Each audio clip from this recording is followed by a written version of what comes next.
اگر بینائی کمزور ہو جائے تو 4 بادام اور 1 چٹکی سونف ملا کر کھانے سے نظر تیز ہو جاتی ہے۔ حافظہ تیز بنانے کے لیے تھوڑی کالی مرچ اور 3-4 بادام لے کر پیس لیں اور نہار منہ کھا لیں، کچھ ہی دنوں میں حافظہ تیز ہو جائے گا۔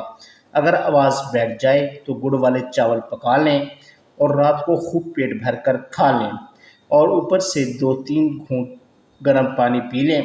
2-3 دن ایسا کرنے سے آپ کی آواز سریلی ہو جائے گی۔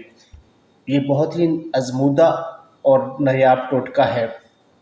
دانتوں کے درد کے لیے ضروری ہے کہ روزانہ برش کریں۔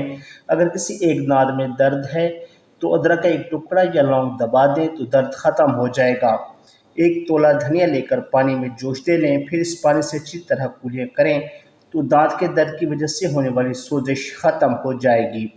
اگر کان میں پانی چلا جائے تو کوئی دوا استعمال کرنے کی بجائے الٹے پاؤں چلیں تو پانی نکل جائے گا۔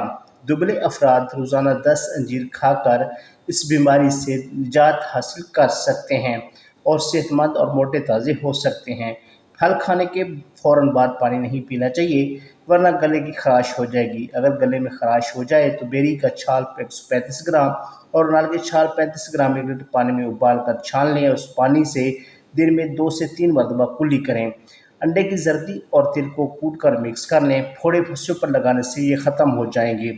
اگر بخار ہو تو سرکہ اور ارکے گلاب ملا کر پٹیاں سر پر رکھیں تو بخار کی شدت کم ہو جائے گی۔ اگر جسم جل جائے تو ہرا دھنیا پیس کر لگانے سے آب آلہ نہیں پڑے گا اور جلن بھی نہیں ہوگی۔ اگر نسی پھوٹ پڑتی ہو تو نتنوں میں لیمن کا رس ٹپکانے سے نسگیر دوبارہ نہیں پھوٹے گی۔ روکھے بالوں میں چمک لانے کے لیے نہانے کے بعد 1 کپ پانی میں 1 لیموں کا رس ملا کر بالوں پر لگانے سے ان میں چمک آ جاتی ہے۔ ناظرین محترم، گرمیوں کے موسم میں چہرے پر نشانات پڑ جاتے ہیں تو 1 لیمن کے رس میں 1 چمچ شہد ملا کر ماسک تیار کر لیں اور چہرے پر لگا دیں۔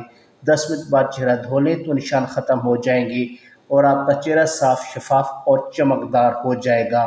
تو یہ تھی ہماری آج کی ویڈیو، امید ہے آپ کو اچھی لگی ہوگی۔ اگر ویڈیو اچھی لگی ہو تو ویڈیو کو لائک کیجیے، شیئر کیجیے اور چینل کو سبسکرائب کر دیجیے۔ Thank you.